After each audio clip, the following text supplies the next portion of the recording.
Alhamdulillahilladzi arsala rasulahu bil huda wa dinil haqq liyuzhirahu 'alad dini kullihi wa kafa billahi syahida. Wassalatu wassalamu ala sayyidina wa maulana wa syafi'ina wa zukhrina wa barakatina Muhammad sallallahu alaihi wasallam wa ala alihi wa ashabihi ahli as-sidqi wal wafa. Subhanaka la ilma lana illa ma 'allamtana innaka antal alimul hakim. Rabbi shrah li sadri wa yassir li amri wahlul 'uqdatam min lisani yafqahu qawli. Idza kana hadza kafiran jaa dhammuhu tabbat yadahu fil jahimi mukhlida ata annahu fi kulli yaumil itsnaini abada yukhaffaf anhu al-'adzabu masruran bi ahmada fa kaifa billadzi tula umrihi bi ahmada masruran wa mata muwahhida. Itu adalah bagian daripada syair Al-Hafiz Al-Maqdisi tentang Maulidur Rasul sallallahu alaihi wasallam. Idza kana hadza kafiran jaa dhammuhu. Kalau si kafir yang sudah jelas azabnya, tabbat yadahu fil jahimi mukhlida. Kekal dia dalam neraka jahim selamanya. Maksud dia Abu Lahab. Ata annahu fi kulli yaumil isnaini abada. Ada riwayat menyebutkan bahawa dia setiap hari Senin yukhaffaf anhul azabu masruran bi ahmada. Diringankan azabnya kerana senang menyambut kelahiran Ahmad Muhammad sallallahu alaihi wasallam. Fa kaifa billadzi tula umrihi. Maka bagaimana dengan orang yang sepanjang umurnya bi ahmada masruran wa mata muwahhida. Senang dengan kelahiran Muhammad sallallahu alaihi wasallam dan mati dalam keadaan bertauhid. Sedangkan Abu Lahab saja yang senang, mati kafir, musyrik, diringankan azabnya setiap hari Senin. Apalagilah umat Sayyidina Muhammad sallallahu alaihi wasallam.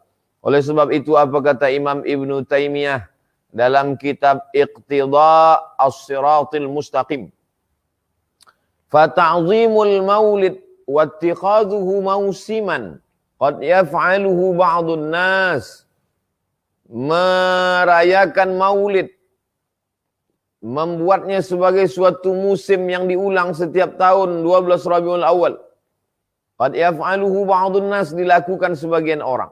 Wa yakunu lahu ajrun 'azim. Orang yang melakukan itu dapat pahala yang besar. Kenapa dia dapat pahala besar? Dua sebab. Li husni qasdihi, karena niat dia baik, wali ta'zimihi li Rasulillah sallallahu alaihi wasallam, karena dia memuliakan Nabi Muhammad sallallahu alaihi wasallam. Begitu kata Ibnu Taimiyah dalam kitab Iqtida' As-Siratil Mustaqim. Saya Al-Faqir Abdul Somad merasa amat sangat dimuliakan, diberikan kesempatan pada Maulidur Rasul Muhammad sallallahu alaihi wasallam yang ditaja oleh Jabatan Kemajuan Islam Malaysia Jakim, Jabatan Ugama Islam Wilayah Persekutuan Jawi, Masjid Wilayah Persekutuan, Persatuan Kaki Tangan Perkhidmatan Ugama, datuk-datuk, muslimin muslimat, insyaallah kita semua dimuliakan Allah Subhanahu wa taala. Adapun tajuk kita adalah mukjizat akhlak. Ada mukjizat membelah Laut Merah. Tapi selepas masa Nabi Musa alaihissalam berakhir, dia pun habis. Ada mukjizat yubri'ul akmaha wal abrasa biiznillah. Menyihatkan, menyembuhkan orang yang lumpuh, orang yang buta dengan izin Allah. Tapi dengan berakhirnya masa, maka mukjizat itu pun berakhir pula. Idrib bi'asakal hajar. Pukulkanlah tongkatmu. Famfajarat min husnata asyrata aina. Memancar 12 mata air. Tapi dia hanya setakat masa itu saja. Selepas itu habislah sudah. Tapi ada mukjizat yang kekal abadi sampai hari ini hingga ke hari kiamat. Itulah dia mukjizat akhlak Rasulullah sallallahu alaihi wasallam, yang pada malam hari ini saya diberikan kesempatan untuk membacakan apa yang pernah saya baca, apa yang pernah saya dengar daripada tuan-tuan guru. Yang pertama, akhlak Rasulullah sallallahu alaihi wasallam kepada musuh. Kalau ada orang berakhlak kepada kawan, biasa. Ada orang berakhlak kepada jiran, biasa. Tapi berakhlak kepada musuh, luar biasa. Bagaimana akhlak Rasulullah SAW? Manakala dia pergi ke Taif, dia berharap di Taif akan menyambut dakwah Islam. Sebab di Makkah, orang Makkah menolak. Maka sampai di Taif, suku bangsa Saqif tidak menyambut dia dengan tala'al badru alaina. Mereka melempar dia dengan batu hingga berdarah kakinya. Lalu kemudian dia pun berlindung ke balik bukit. Apa kata dia? Ilaika ashku du'afa quwwati wa qillata hilati wa hawani 'alan nas. Hanya engkau saja tempat aku mengadukan segala kelemahanku, ketidakberdayaanku, aku sedang terhina di antara manusia. Anta Rabbul Mustad'afin. Engkaulah Rabb, pencipta, pemelihara hamba yang lemah. Ila akhirih. Lalu kemudian datanglah Malakul Jibal. Malaikat Jibal, penjaga bukit. Wahai Muhammad sallallahu alaihi wasallam, tunjukkan bukit yang paling besar, Jabal Abi Qubais, jangan Jabal Qu'aiqian yang ada berhadap-hadapan di kota Makkah Al-Mukarramah. Maka aku akan cabut dan aku akan timpakan kepada orang Taif. Rata mereka dengan tanah. Mati mereka semua. Apa akhlak Rasulullah SAW? Asallah an yukhrij min aslabihim man ya'budullaha wa la yushrika bihi syai'a. Ya Allah, keluarkanlah dari tulang sulbi mereka orang Taif yang melempar aku dengan batu itu anak keturunan yang mentauhidkan engkau dan tidak mempersekutukan engkau dengan apapun. Doa Rasulullah SAW dikabulkan Allah. Hari ini orang Taif 100% Muslim. Kita pun kalau pergi umrah singgah ke Taif, di Taif ada makam Sayyidina, kubur Sayyidina Abdullah bin Abbas radhiyallahu anhuma. Karena Abdullah bin Abbas di akhir hayatnya dia pindah ke Taif dan wafat di Taif. Dan di samping makam kubur daripada Hibrul Ummah Sayyidina Abdullah bin Abbas itu, kita sebagai orang Melayu amat sangat berbangga sebab di situ ada makam Syekh Daud Al-Fatani, salah satu ulama Melayu yang dimuliakan, dihormati karena keilmuan, karena zuhudnya, salah satu daripada al-arif billah yang dimuliakan Allah Subhanahu wa taala. Orang yang didoakan oleh Nabi, Allahumma faqihu fid din, dalamkan ilmu agamanya, wa 'allimhu ta'wil, ajarkanlah dia ilmu pemahaman Al-Qur'an yang benar. Dimakamkan di Taif, di tempat orang yang dulu melempar sampai darah. Apa kata Jibril alaihissalam? Kalau sampai darah kaki engkau itu menetes jatuh ke tanah, maka akan aku ratakan mereka semua. Nabi menyapu kakinya itu. Dia sapu kakinya yang berdarah itu supaya tak sampai menetes jatuh ke tanah. Akhlak kepada musuh. Adakah lagi akhlak Nabi kepada musuh? Ada. Nabi SAW sedang terkepung pada masa perang Uhud. Perang Uhud amat sangat susah. Lalu kemudian orang-orang mengepung. Kafir musyrik mengepung. Pasukan Abu Sufyan datang dari kota Makkah. Membawa 3.000 orang. Bala tentera untuk membunuh Nabi Muhammad SAW. Lalu kemudian datang sahabat meminta, ya Rasulullah, likulli nabiyyin da'watun mustajabah. Setiap nabi itu ada doa mustajabnya. Nabi-nabi sudah memintakan doa mustajab sehingga musuh-musuh Allah itu mati rata dengan tanah. Inilah masanya engkau berdoa ya Rasulullah. Nabi tidak. Nabi simpan doa mustajab itu. Untuk apa? Syafa'atan li ummati. Menjadi syafaat bagi umatku. Kalau dia peturutkan, kalaulah kita peturutkan sakit hati kita diserang oleh musuh 3.000 orang dari kota Makkah, lengkap dengan, sebab ini balas dendam perang Badar. Perang Badar tahun kedua umat Islam menang. Perang Uhud tahun ketiga Abu Sufyan membawa pasukan. Perempuan-perempuan itu dibawa untuk bertepuk tangan dan bernyanyi, membangkitkan semangat. Memang mereka betul-betul bersiap untuk menghantam, membantai Rasulullah SAW. Tapi namun doa untuk membunuh, mematikan mereka tidak. Apa kata Nabi? Allahumma hdi qaumi fa innahum la ya'lamun. Berikanlah mereka hidayah ya Allah. Mereka berbuat salah kerana mereka tidak tahu. Apalagi contoh akhlak Nabi kepada musuh. Nabi SAW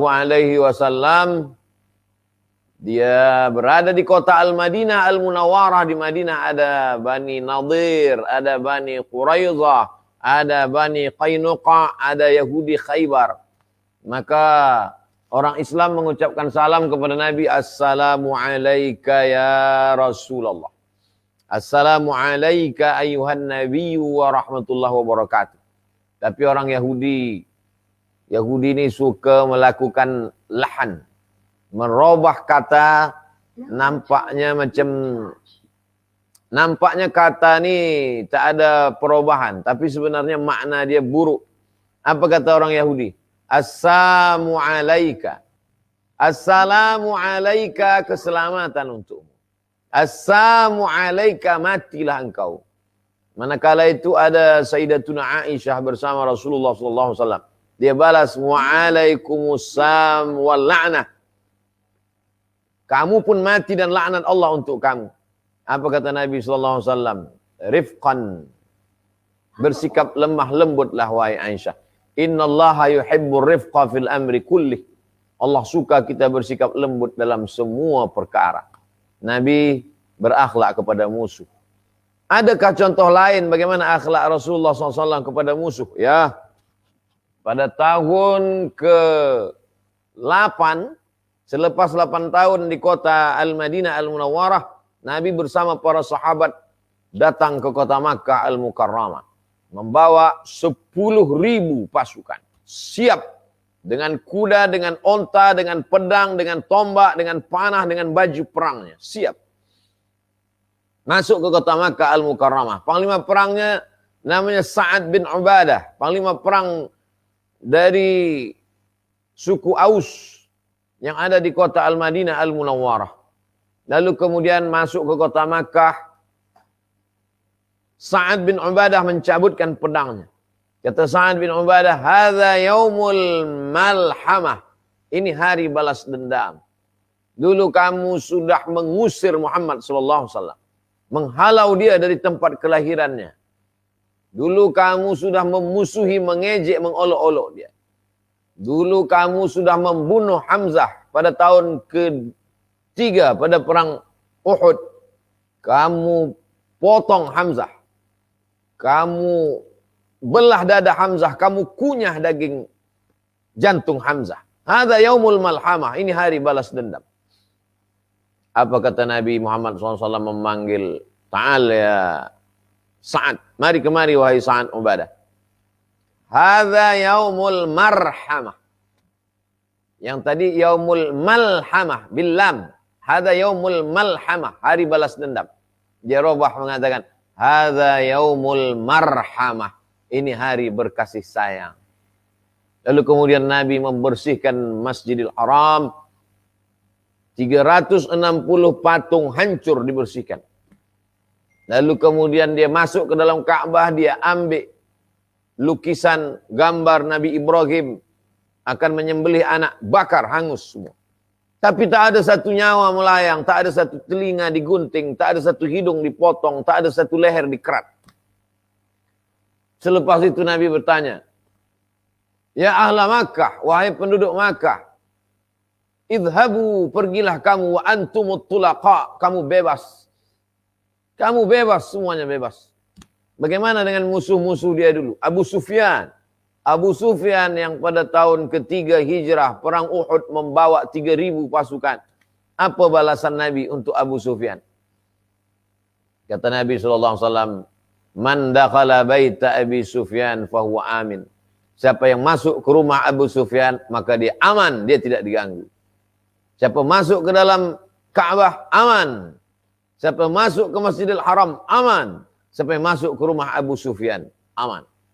Man dakhala baita Abi Sufyan, fahuwa amin. Siapa yang masuk ke rumah Abu Sufyan, amin, aman. Begitu Nabi Muhammad SAW memperlakukan musuh-musuhnya. Abu Sufyan masuk Islam. Masuk dalam satu dari 8 asnaf.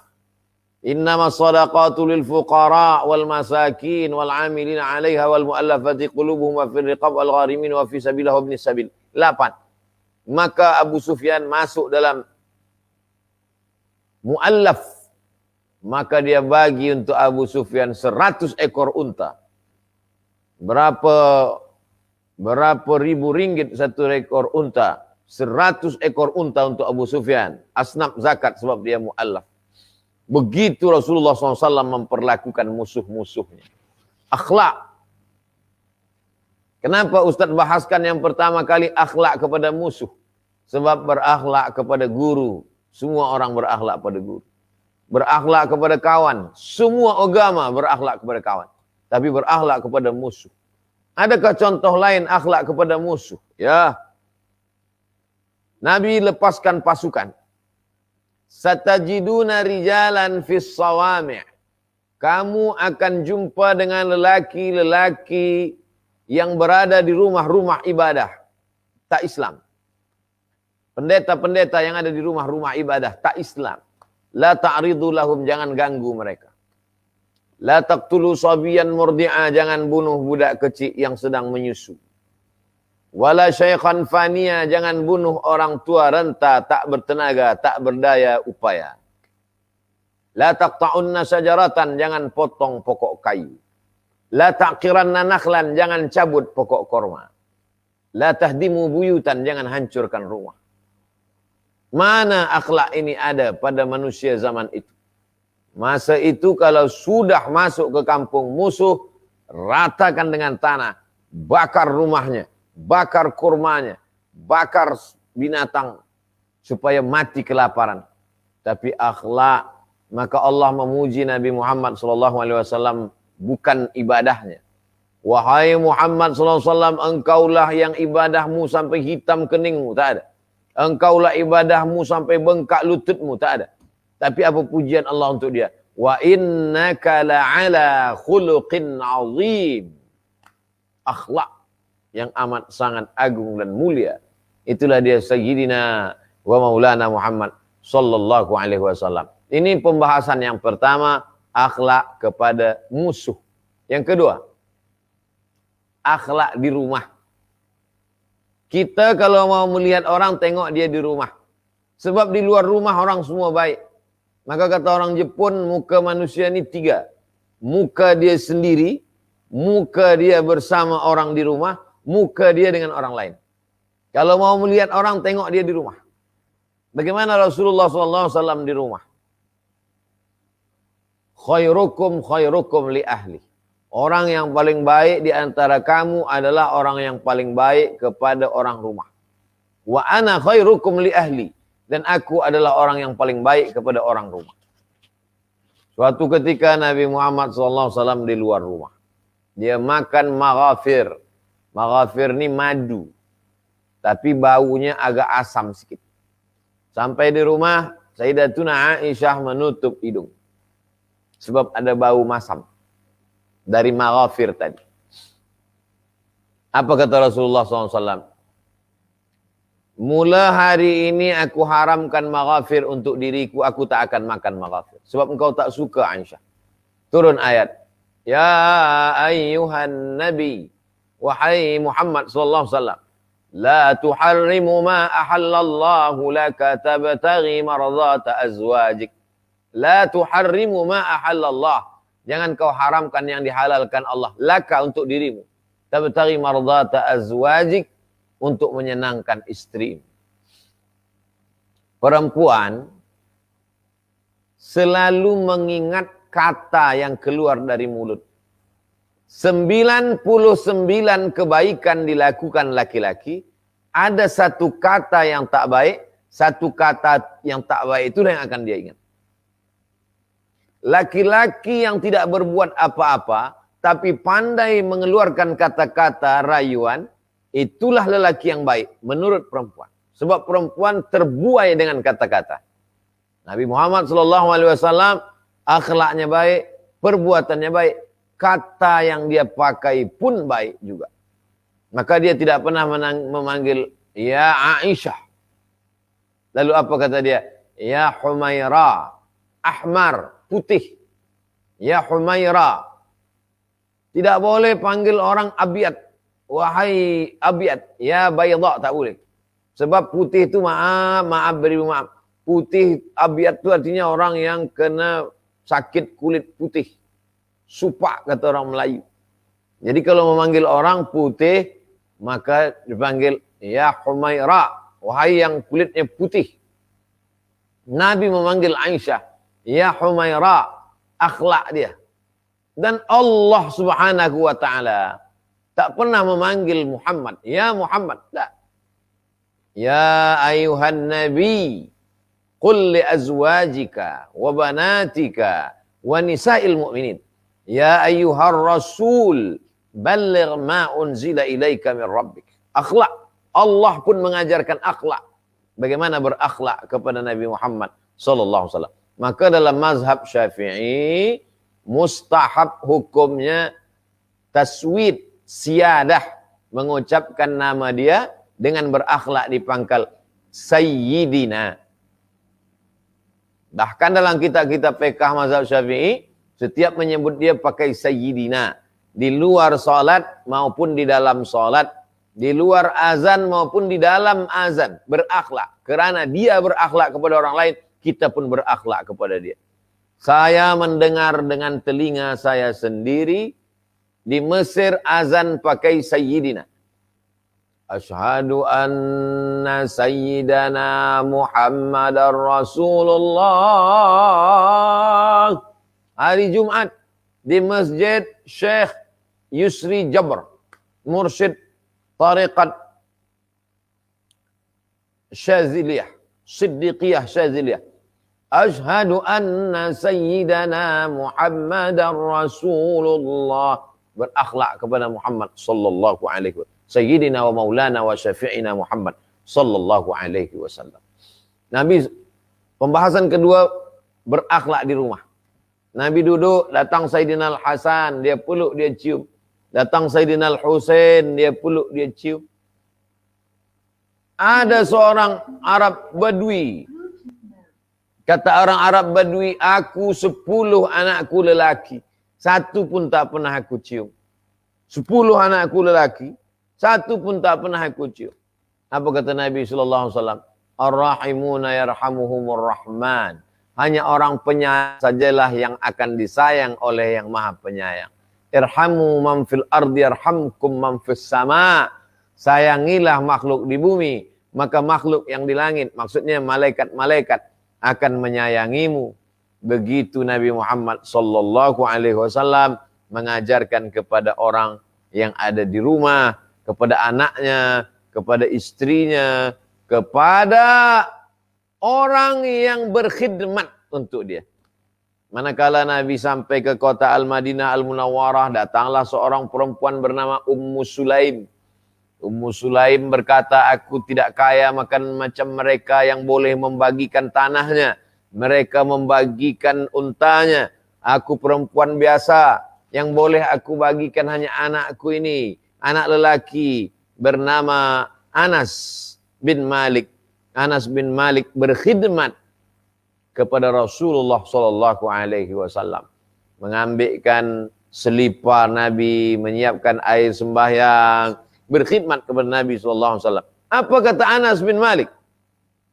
Khadimtun Nabiyya sallallahu alaihi wasallam. Aku berkhidmat melayani Rasulullah sallallahu alaihi wasallam 10 sinin, 10 tahun. Ma qala li uffin qattu. Dia tak pernah sekalipun mengeluarkan kata-kata kasar kepada aku, kata Anas bin Malik. Dan doa Nabi kepada Anas bin Malik, anak kecil itu didoakan. Kadang kita kalau ada orang besar kita doakan, tapi ini Anas bin Malik, budak kecil ini dia doakan. Allahumma, kata Anas bin Malik, Allahumma aksir Allahumma faqihu fid din wa alimhu ta'wil, Allahumma aksir amwalahu wa auladahu. Allahumma aktsir amwalahu wa auladahu. Ya Allah, banyakkan amwalahu hartanya, banyakkan auladahu, banyakkan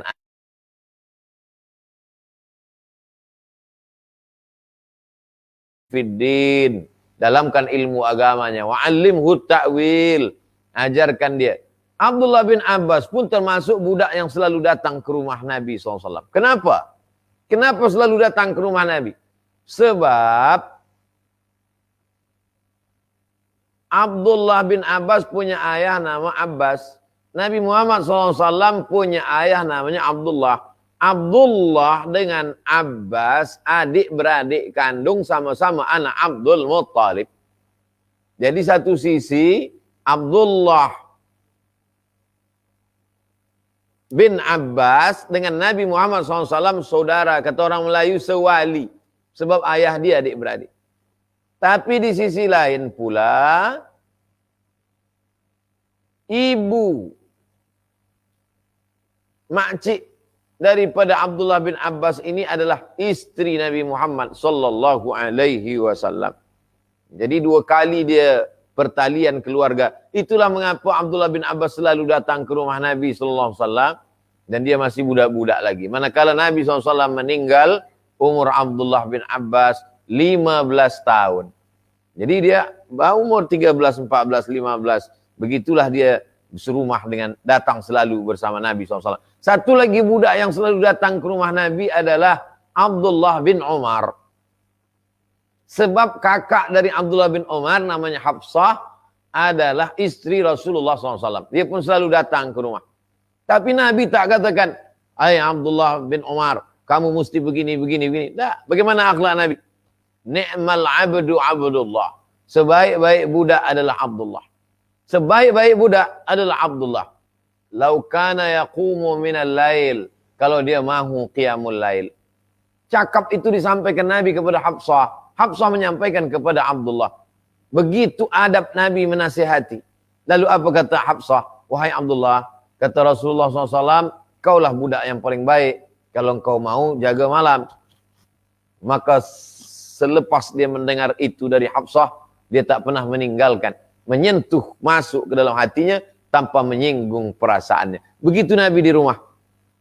Bersama Sayyidatuna Aisyah, Hafsah, lalu kemudian Abdullah bin Abbas, Anas bin Malik, Abdullah bin Umar. Ini keseharian Rasul SAW. Dengan musuh sudah.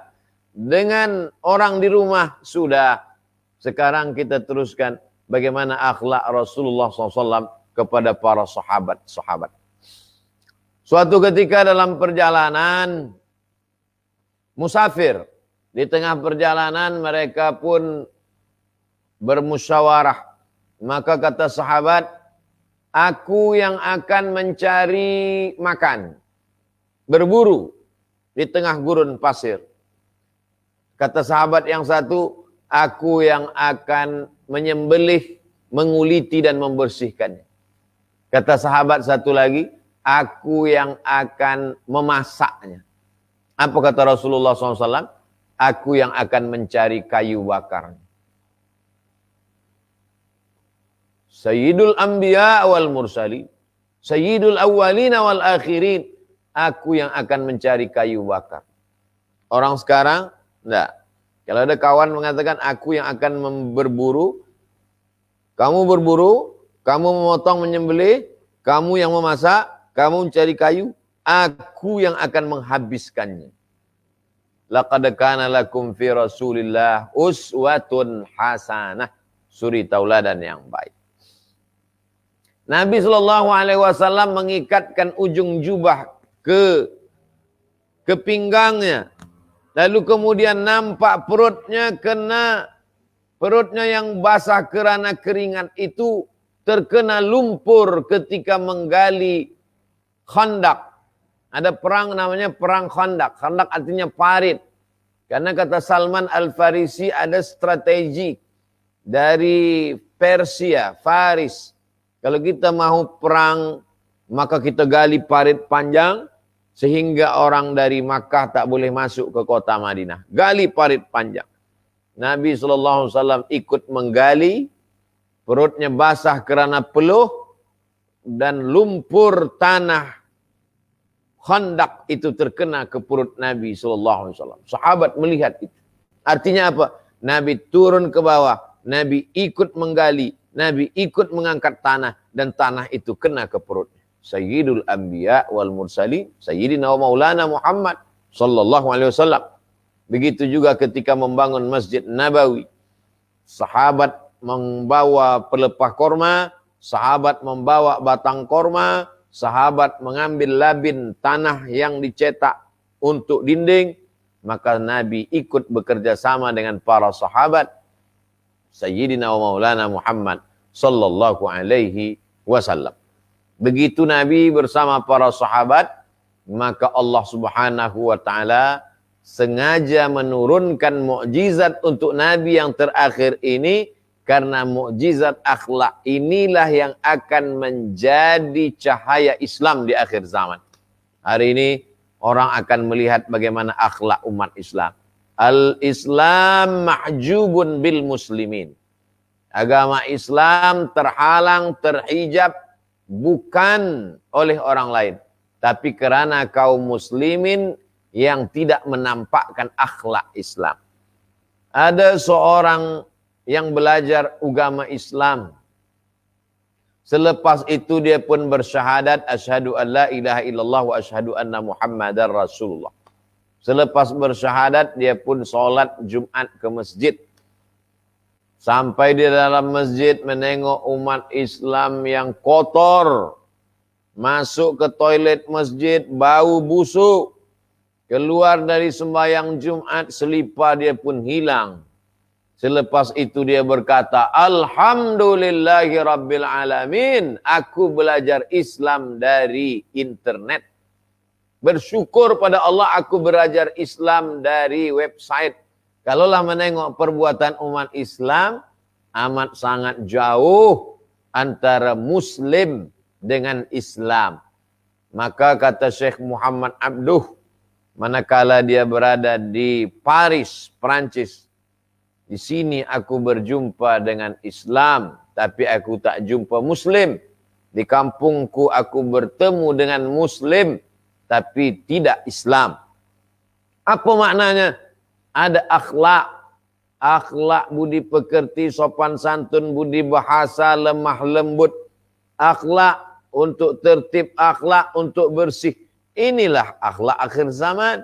Jadi kalau umat Islam kembali kepada mukjizat akhlak yang dibawa oleh Sayyidina wa Maulana Muhammad SAW, maka kita akan menjadi penarik sehingga orang tertarik untuk masuk Islam. Aku tertarik masuk Islam menengok kelembutan. Ada seorang orang putih masuk Islam sebab satu saja. Kenapa masuk Islam? Sebab aku tengok orang Islam tidak pakai kasut, tidak pakai selipar dalam rumah. Satu saja. Yaitu namanya Al-Mukarram Ustadz Ihsan Mokoginta. Almarhum. Boleh cari di YouTube. Ustaz Ihsan Mokoginta. Dia dulu tak Islam. Masuk Islam, alim. Pakar daripada kristologi. Banyak video dia yang elok. Sebab masuk Islam salah satunya adalah dia tengok orang Islam tak pakai kasut, tak pakai selipar di rumah. Bersih, suci. Satu saja akhlak. Membuat kelembutan yang luar biasa. Ada seorang ulama besar bernama Imam Al-Hasan Al-Basri. Basrah, Irak. Al-Imam Al-Hasan Al-Basri meninggal tahun 110 Hijrah. Suatu ketika Imam Al-Hasan Al-Basri sakit. Sehingga dia tidak boleh keluar dari bilik. Dia berada di bilik saja. Jiran dia datang. Jiran dia tak Islam. Rumah Imam Hasan Basri di bawah, jiran dia di atas sebab di bukit. Mana Imam Hasan Basri? Dia dalam bilik. Jiran dia masuk ke dalam bilik. Kenapa engkau Hasan Basri? Aku sakit, kata Imam Hasan Al-Basri. Dia tengok di dalam bilik, di sudut bilik, ada bejana menampung air. Air apa itu Hasan Al-Basri? Aku tak tahu, kata Imam Hasan Basri. Itu air nampaknya ada yang bocor dari atas. maka aku tampung saja. Kalau tak salah itu toilet aku, tandas aku, kata dia. Sudah berapa lama engkau menampung air tandas ni? Ishrun sana, sudah 20 tahun. Saksikanlah wahai Al-Hasan Al-Basri, asyhadu an la ilaha illallah wa asyhadu anna Muhammadar Rasulullah. Kerana agama yang engkau yakini ini pastilah datang dari Allah sehingga membuat engkau bersabar. Berapa banyak orang tertarik masuk Islam sebab akhlak, berapa banyak orang menjadi benci kepada Islam, bukan salah Islamnya, tapi karena umat Islam yang tidak berakhlak. Saya sudah sampaikan 40 menit. Itulah agaknya yang boleh saya sampaikan pada kesempatan ini. Al-Mukarram, Ustaz Zaidan. Seterusnya saya kembalikan ke Ustaz Zaidan. Barakallahu fikum. Wassalamualaikum warahmatullahi wabarakatuh. Terima kasih banyak Ustaz. InsyaAllah, Alhamdulillah. Begitu banyak sekali pengajaran dapat kita ambil pada malam ini. 3 perkara besar yang Ustaz telah sebut tadi, iaitu akhlak kepada musuh, akhlak kita ketika berada di rumah, dan juga akhlak ketika bersama dengan sahabat-sahabat.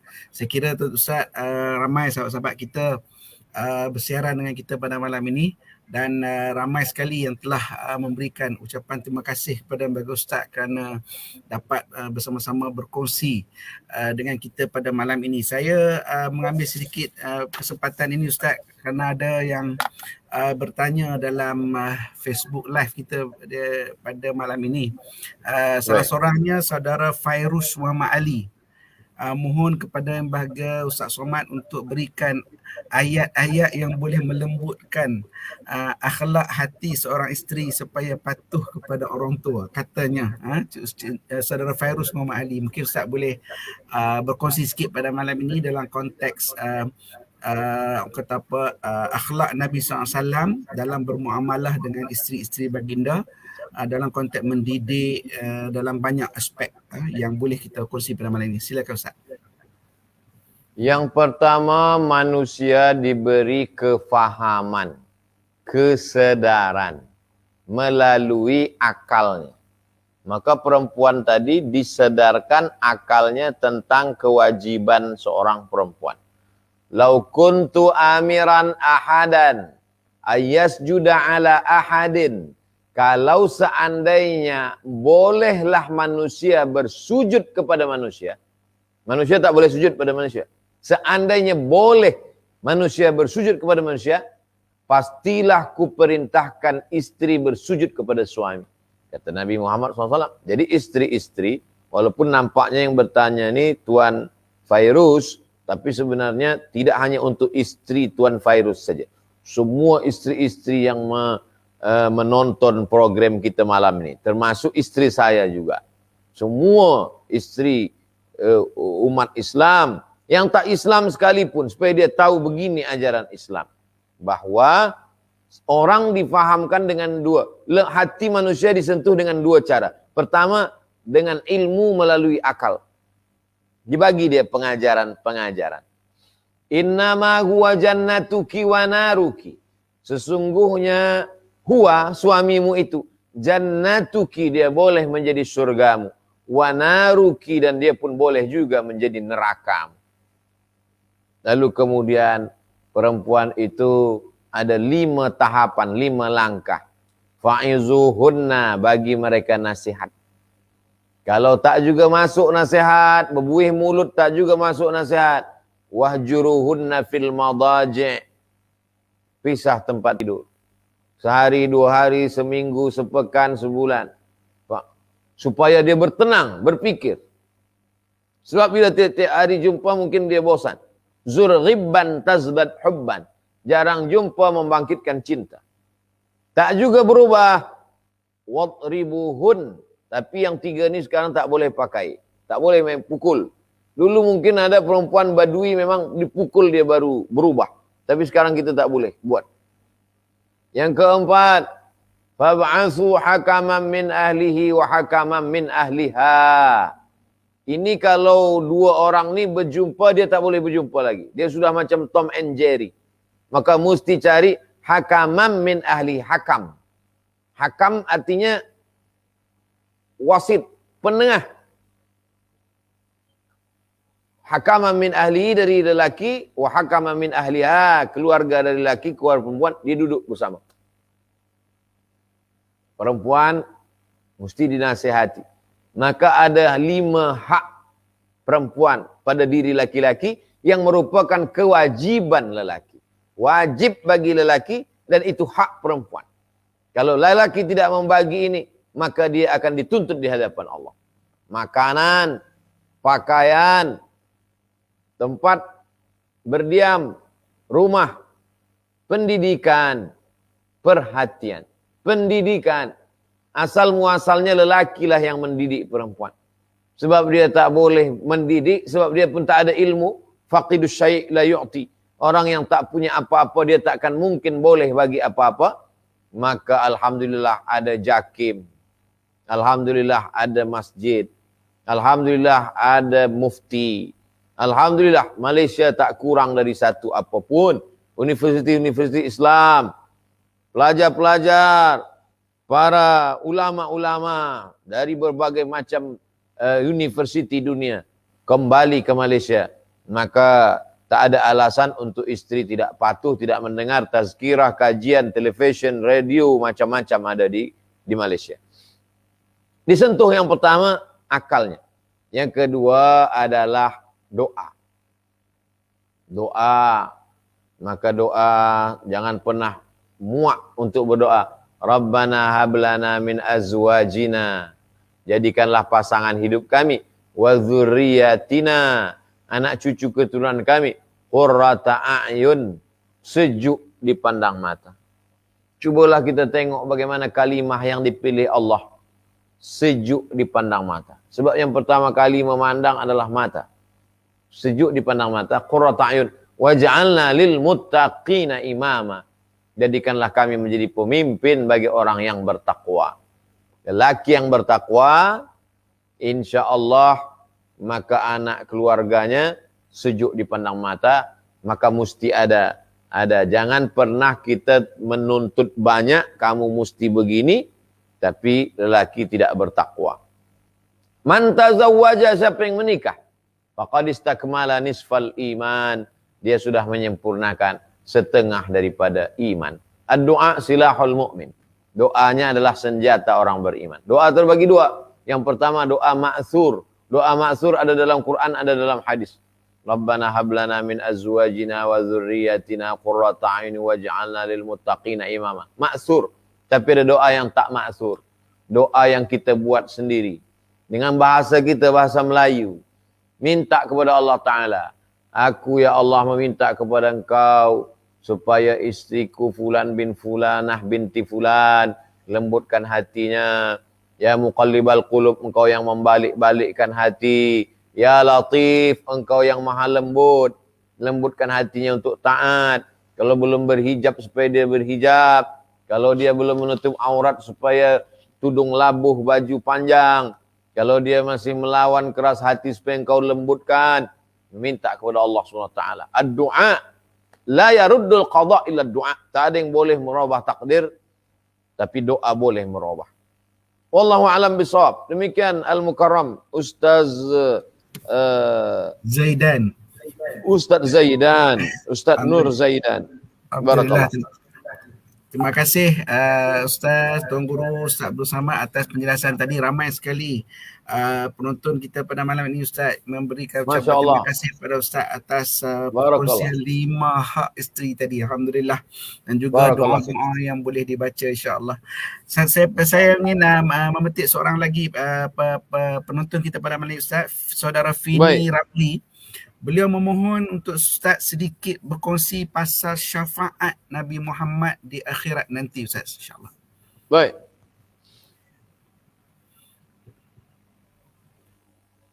Wal fajri wa layalin ashri wasyaf'i wal watri. Watri artinya ganjil. Maka ada sembahyang watri, sembahyang witir, ganjil. Syaf'i artinya genap. Jadi kita ni nanti menghadap Allah ganjil sendirian. Walaqad ji'tumuna furada. Kamu nanti datang menghadap aku sendirian. Kalau kita sendirian nih takut. Saya sampai ke Kuala Lumpur Airport. Sendirian. Takut. Cemas. Tapi manakala dari jauh nampak Ustadz Nur Zaidan. Alhamdulillah. Apa kabar Ustadz? Kita rasa senang hati. Begitulah kita nanti menghadap Allah sendirian. Datanglah syafa'i. Itulah dia syafaat Nabi Muhammad sallallahu alaihi wasallam. Syafaat ini banyak. Ada syafaat uzma. Syafaat semua umat Muhammad SAW dapat. Umat Nabi. Nabi-nabi sebelum kita. Wa ila samuda akhahum salihah. Kepada kaum Samud Nabi Saleh. Wa ila Madyana akhahum Syu'aiba. Kepada kaum Midian Nabi Syu'aib. Wa ila Adin akhahum Huda. Kepada kaum Ad Nabi Hud. Kepada Bani Israel Nabi Musa. Nabi Isa. Nabi Ya'qub. Nabi Yusuf. Paling banyak Nabi-Nabi kepada Bani Israel. Tapi yang nanti pertama kali dihisab, pertama kali masuk ke dalam syurga adalah umat Muhammad sallallahu alaihi wasallam. Sampai-sampai Nabi Musa pun ingin menjadi umat Muhammad. Kalau bolehlah mundur balik ke belakang, aku ingin menjadi umat Muhammad sallallahu alaihi wasallam. Ini syafaat uzma. Semuanya dapat. Datang manakala kita berjemur di padang mahsyar. Panas terik. Ada yang tenggelam kerana peluh sampai ke mata kaki. Ada yang tenggelam kerana peluh sampai ke lutut. Ada yang tenggelam kerana peluh sampai ke pinggang. Ada yang tenggelam kerana peluh sampai ke leher. Tenggelam. Mereka sudah tak tahan lagi menghadap kepada Nabi Adam. Wahai Adam, kami sudah tak tahan lagi. Menghadaplah engkau kepada Allah supaya diputuskan perkara kita. Kata Nabi Adam, aku tak berani menghadap Allah. Sebab Allah dulu katakan, la taqraba hadhihi syajarah. Jangan kau dekati pokok buah khuldi ini. Fa'azallahuma syaitan. Aku digoda syaitan. Lalu kemudian aku makan buah khuldi. Lepas itu aku bertaubat. Rabbana zalamna anfusana. Wa illam taghfir lana wa tarhamna lanakunanna minal khasirin. Aku malu menghadap Allah. Datang mereka menghadap Nabi Nuh. Nabi Nuh menghadaplah kepada Allah. Kata Nabi Nuh, aku malu menghadap Allah. Sebab dulu aku ajak anakku Kan'an.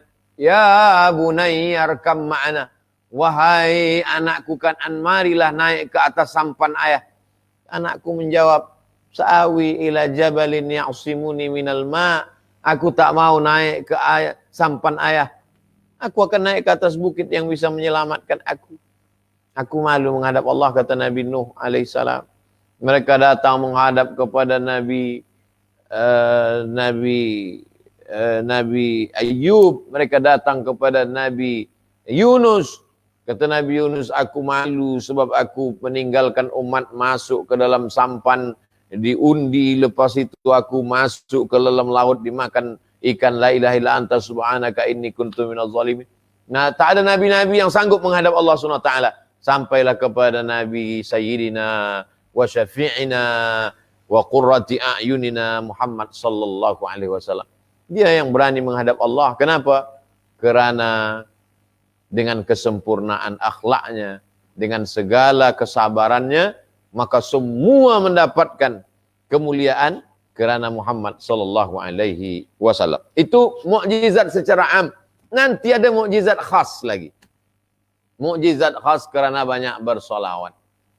Aqrabu majlisan, orang yang paling dekat majlisnya. Banyak bersolawat. Allahumma salli ala Sayyidina Muhammad wa ala ali Sayyidina Muhammad. Man salla alaiya salatan, siapa yang banyak bersolawat kepadaku. Sallallahu alaihi biha asyra, dibalas 10 kebaikan. Wa huttat anhu asyara sayyiat, ditutupi 10 kesalahan. Wa rufi'at lahu asyara darajat, dinaikkan 10 darajah tangga. Darajah itu artinya tangga. 10 tangga kebaikan-kebaikan. Ini syafaat khas kerana banyak bersolawat. Al-Quran juga boleh bagi syafaat. Iqra'ul Quran, bacalah Quran.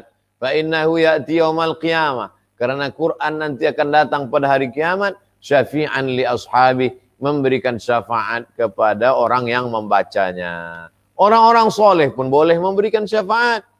Itulah maka kita selalu meminta berdoa dekat kepada para alim ulama, kepada wali-wali al-arif billah. Supaya apa? Supaya berharap nanti dapat syafaat. Dapat syafaat Nabi Am, dapat syafaat Nabi Khas, dapat syafaat Quran, dapat syafaat wali-wali Allah, dapat syafaat malaikat. Allah Ta'ala pun ada syafaatnya.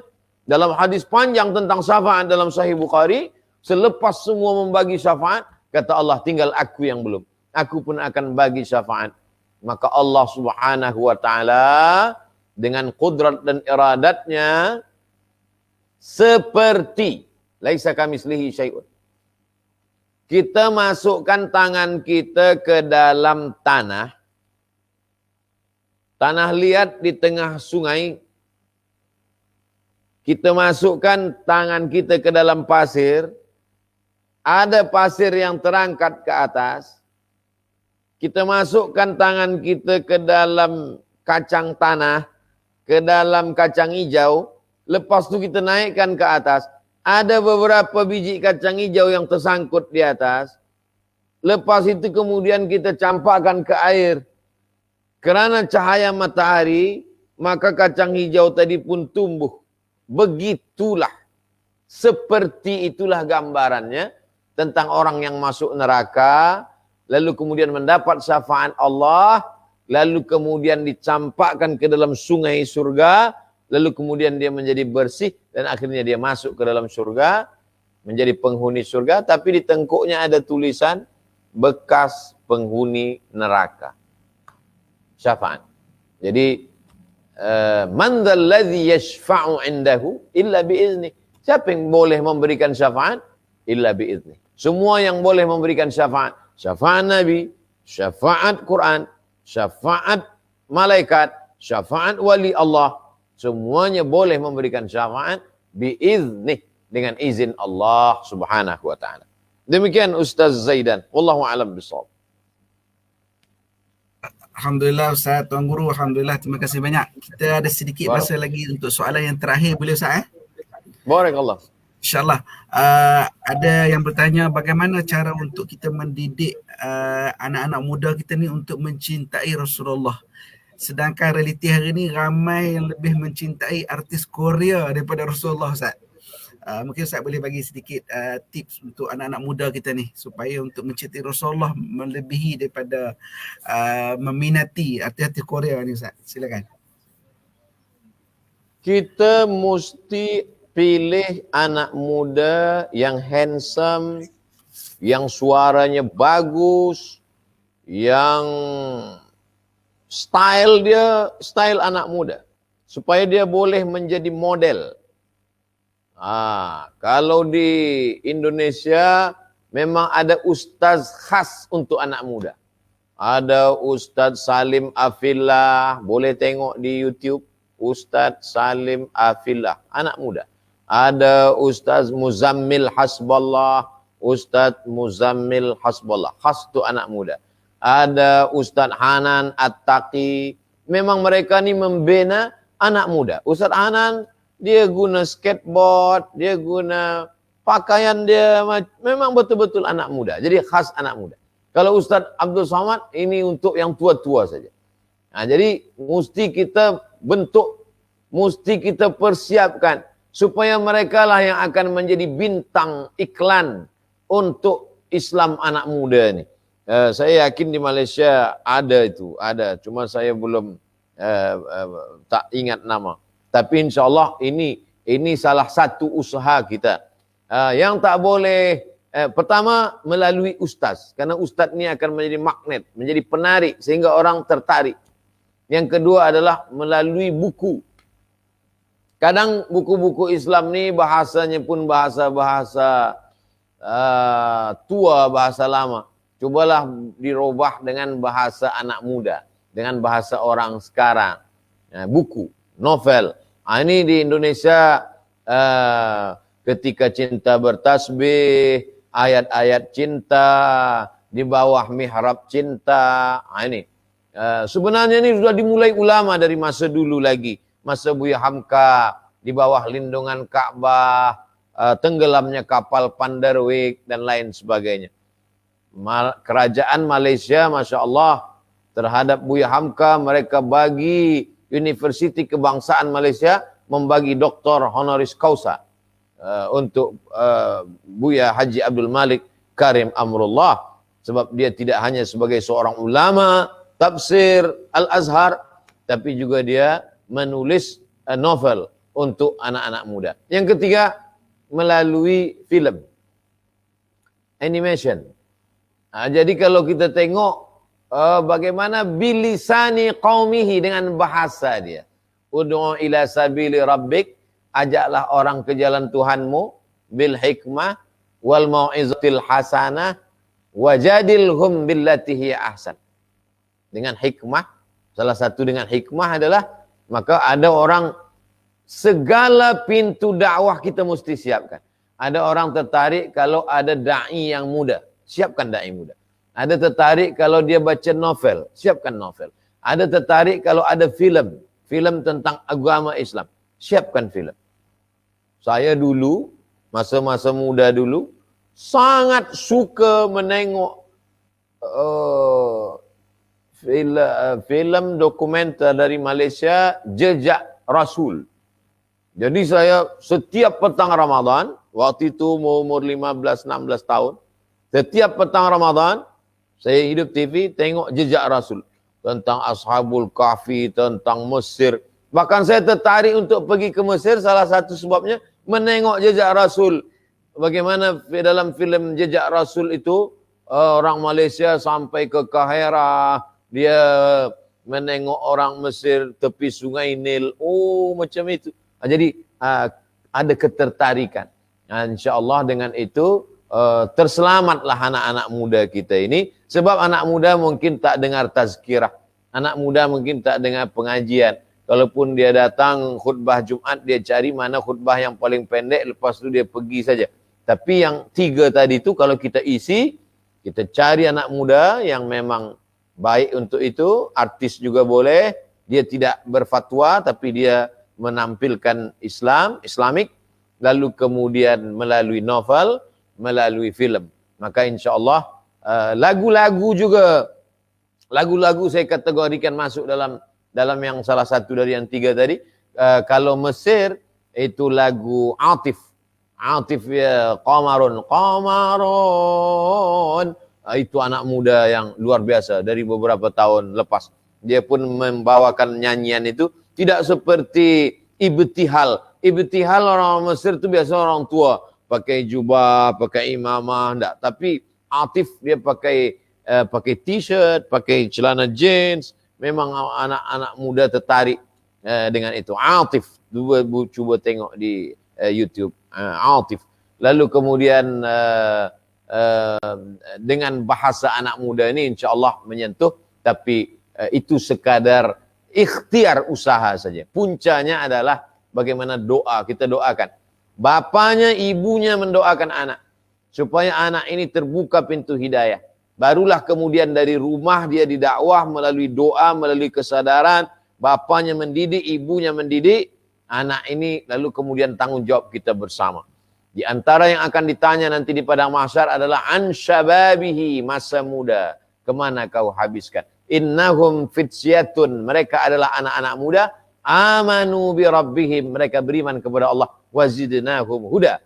Kami tambahkan hidayah mereka. Ashabul Kahfi bercerita tentang anak-anak muda. Demikian Ustaz Zaidan. Wallahu a'lam bishawab. Alhamdulillah, terima kasih banyak Tuan Guru Dr. Ustaz Abdul Samad atas perkongsian untuk kita pada malam ini. Untuk makluman Doktor, Alhamdulillah ramai sekali yang bersiaran di dalam Facebook Jakim, Facebook Jawi dan juga Facebook PKPU pada malam ini. Sebagai penutup untuk majlis ilmu kita pada malam ini, saya bagi pihak sahabat-sahabat yang ramai berada di talian pada malam ini minta jasa baik Lembaga Doktor untuk membacakan doa sebagai penutup pada majlis ilmu kita pada malam ini. Tafadhal, syukur. Astaghfirullahalazim, astaghfirullahalazim, astaghfirullahalazim alladzi la ilaha illa huwal hayyul qayyum wa atubu ilaih. A'udzu billahi minasyaitonir rajim. Bismillahirrahmanirrahim. Alhamdulillahi rabbil alamin, arrahmanir rahim, maliki yaumiddin. Iyyaka na'budu wa iyyaka nasta'in. Ihdinas siratal mustaqim, siratal ladzina an'amta 'alaihim ghairil maghdubi 'alaihim waladdallin. Amin. Allahumma salli ala Sayyidina Muhammad wa ala ali Sayyidina Muhammad. Assalamu alayka ya Rasulullah. Allahumma inna natawassalu ilaika bisirril Fatihah wa bijahi nabiyika Muhammadin sallallahu alaihi wasallam. Kami mohon meminta berharap kepada Engkau ya Allah dengan kemuliaan surah Al-Fatihah, dengan kemuliaan Nabi Muhammad sallallahu alaihi wasallam, an taj'alana minas salihin. Jadikanlah kami umatmu yang saleh, min muhibbi nabiyika Muhammadin sallallahu alaihi wasallam. Masukkan kami menjadi pencinta-pencinta Nabi Muhammad sallallahu alaihi wasallam. Allahumma jama'na ma'ahu ma'al habibil Mustafa fi jannatikal ula. Satukan kami bersama orang-orang baik, tuan-tuan guru kami, bersama sahabat-sahabat kami, bersama Sayyidina Muhammad sallallahu alaihi wasallam dalam surga Jannatul Firdaus. Allahumma a'inna, tolong kami ya Allah, ala zikrika, supaya hati kami selalu berzikir mengingat Engkau, wa syukrika, selalu bersyukur pada Engkau, wa husni ibadatik, selalu beribadah dengan ibadah yang baik. Ya muqallibal qulub, Engkau yang membolak-balikkan hati, sabit qulubana, kokohkan hati kami, hati anak kami, hati keluarga kami, hati umat kami, ala dinik, dalam agamamu, wa ala ta'atik, dalam ketaatan kepadamu ya Allah. Allahumma hafazna min kulli su' wa syar, jaga kami dari segala yang buruk, dari pemikiran yang buruk, dari hati yang buruk, dari segala penyakit hati. Allahumma taqabbal minna salatana, terima salat kami, wa siyamana, puasa kami, wa takhashu'ana, khusyuk kami, wa ta'abbudana, ibadah kami, wa tammim taqsirana, sempurnakan segala kekurangan-kekurangan kami ya Allah. Allahumma ja'alna minal mutakhalliqina bi akhlaqi nabiyyika Muhammad sallallahu alaihi wasallam. Jadikan kami orang-orang yang berakhlak dengan akhlak Nabi Muhammad sallallahu alaihi wasallam. Allahumma akrimna wa la tuhinna, muliakan kami, jangan hinakan kami. Wa'tina wa la tahrimna, berikan kami karuniamu, jangan sampai kami tak dapat luput dari semua kebaikanmu ya Allah. Allahumma dafa'na al-ghala wal waba wal fahsya wal riba wal zina. Selamatkan negeri kami dari malapetaka, bencana, musibah, riba, narkotika, semua yang merusak umat ini ya Allah. Rabbana fil lana dzunubana, ampunkan dosa kami, wali walidina, kedua orang tua kami, wali masyaikhina, tuan-tuan guru kami, wali asatizatina, para asatiz kami, wali zu'amaina, pemimpin-pemimpin kami yang saleh. Qawwi imanahum, kuatkan iman mereka, wa sahih ajsadahum, sihatkan badan mereka, wa nawwir qulubahum, terangi hati mereka ya Allah. Rabbana atina fid dunya hasanah wa fil akhirati hasanah wa qina adzabannar. Wa sallallahu ala sayyidina Muhammad wa ala alihi washabihi wasallam walhamdulillahi rabbil alamin. Taqabbalallahu minkum minna wa minkum taqabbal ya karim. Terima kasih segala perhatian. Mohon maaf segala kekhilafan dan kesilapan. Nasrun minallahi wa fathun qarib. Wallahul muwaffiq ila aqwamit thariq. Wassalamualaikum warahmatullahi wabarakatuh.